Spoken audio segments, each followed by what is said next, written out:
Here's Courtney and Bradley. The crazy Katie. He's crazy. This is me, Brad.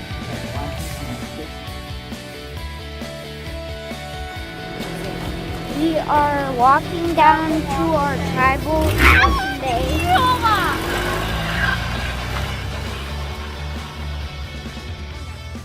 Larson Bay Cannery Bridge. And this is the other side of Humpy Creek. It still has a little bit of ice. It's mostly where bears live.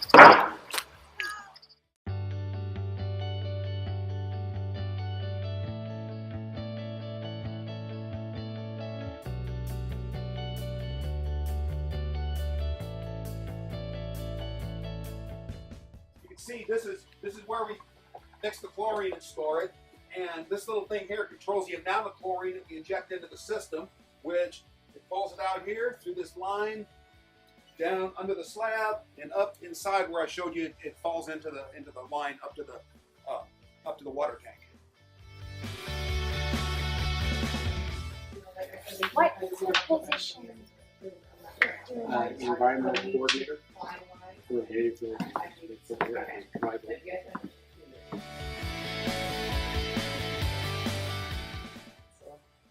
To become a tribal president, it is an honor, and I was taught very well by my elders and my mentors, and among other local leaders.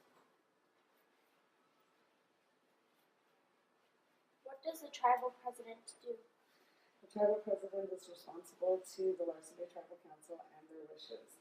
I conduct a regular Larson Bay Tribal Council meeting once a month or as needed. I assure all requests by council are carried out.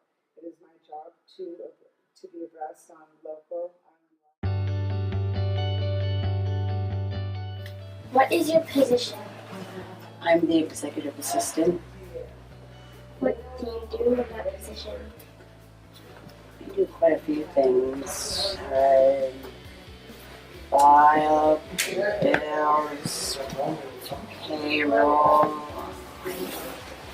reporting, bunch of people. Thank you for your time. Okay. Thank you for coming by. Yes. I've been born and raised here in Larson Bay. This is the house I was born in.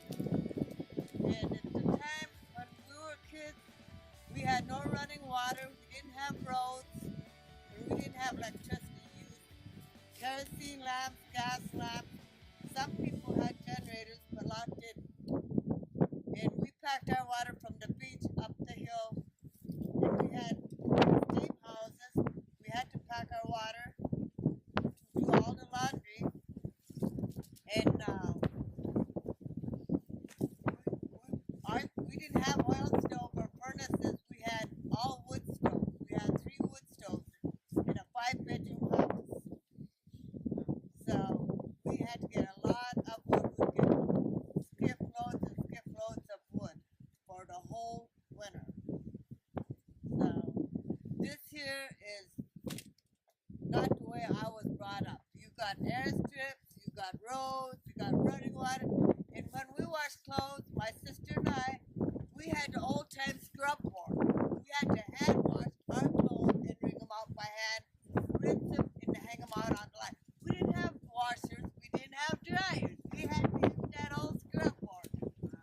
So all this is new. We didn't have dishwashers.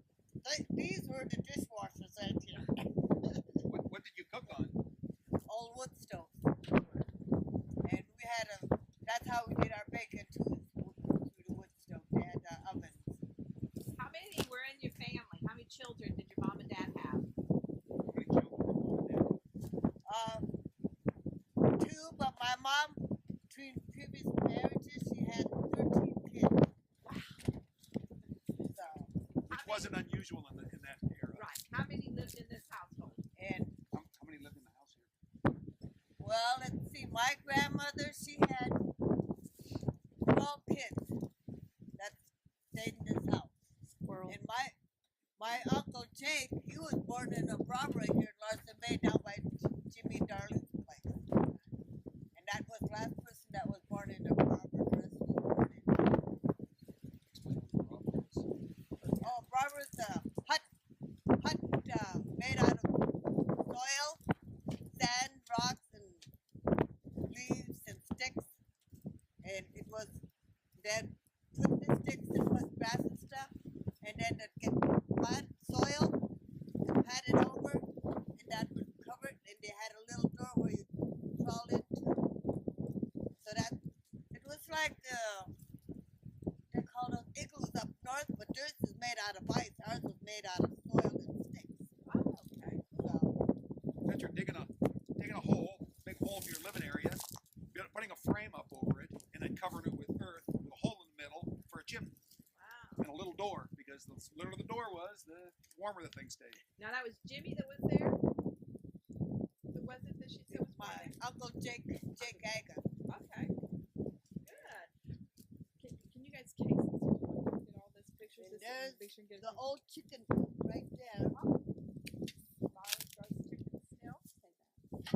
The rest of it was just sheds, I guess. So I got one more question for her too, guys. So you said you were born in this house. Who delivered you? My stepmother Dora Aga. Her maiden name, her previous marriage name was Jager, but her maiden name was Dora Packinen. Then she married Bill Jager. Then she married my dad. So, but my stepmother delivered me in this house. Oh wow. Any other questions? You got some questions? Yeah, any questions, you guys? Anybody? Say it for me. This is my grandma.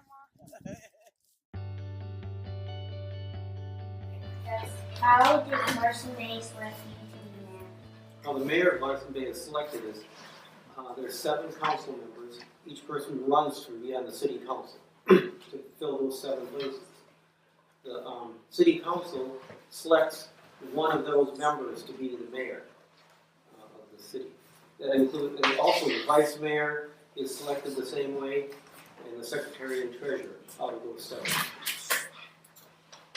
What does the mayor do for Larson Bay? The mayor of Larson Bay is responsible for managing all the operations, day-to-day operations of the city of Larson Bay, to include the employees, but all with the consensus of the other 6 members of the city council. What is the population of Larson Bay without Canada workers? According to the 2010 a census, there was 89 residents. Probably in the winter time, because so many go away for the winter, the actual residents probably dropped closer to 50. How big is the area of Larson Bay?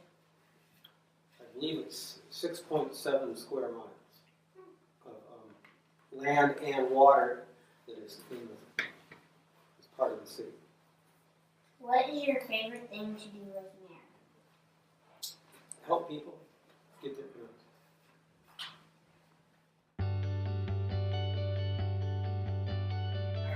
This is Miss Rebecca Dawn. She's a Canada nurse and she visits Larson Bay. Okay. What does the nurse do for the community?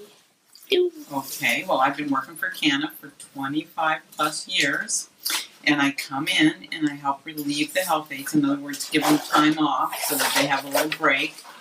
I take emergency call, and I see patients, and I also work with the doctors or the physician's assistant when they come out here and help them, and call back and forth and talk to doctors, and they help me decide what to do for patients. Sometimes I go to the school too and work with the kids.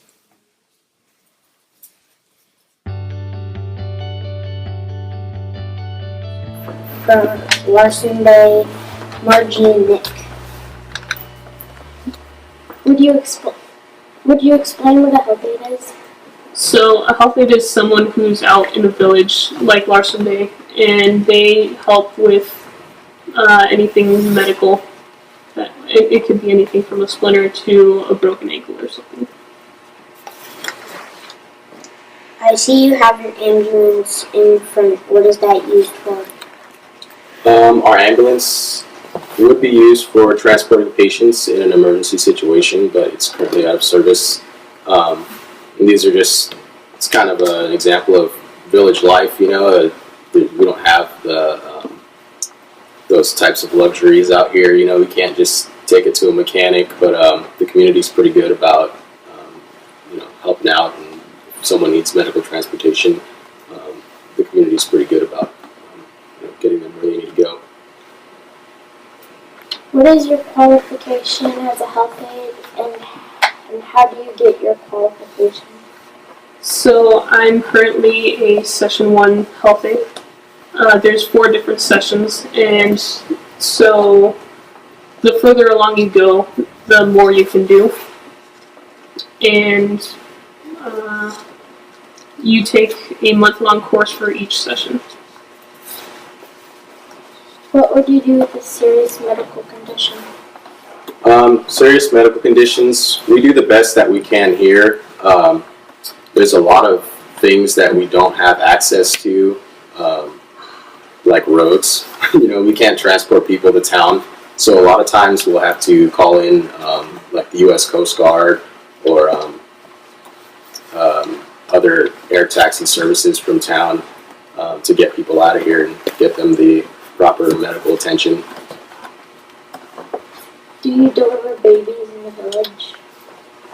So we can deliver babies in the village, but we try as hard as we can to get them into town closer to their due date. So usually we send them out about a month ahead of time.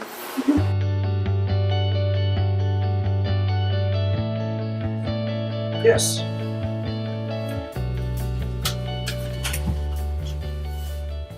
Okay, well, this is my office. It's small. Then you got the kitchen behind you. And then behind that is there's 2 bedrooms back there. I sleep in the one that has the door closed. And if you come this way, let's get some of my fire stuff. And I'm trying to redo everything. And then we have a laundry room back here that I'm in the process of cleaning out, moving. And then we have the jail, which the light is right over there. Yep, and this is the jail. It's got a toilet and 2 beds. That's about it. All right, let's move out so he can get in there.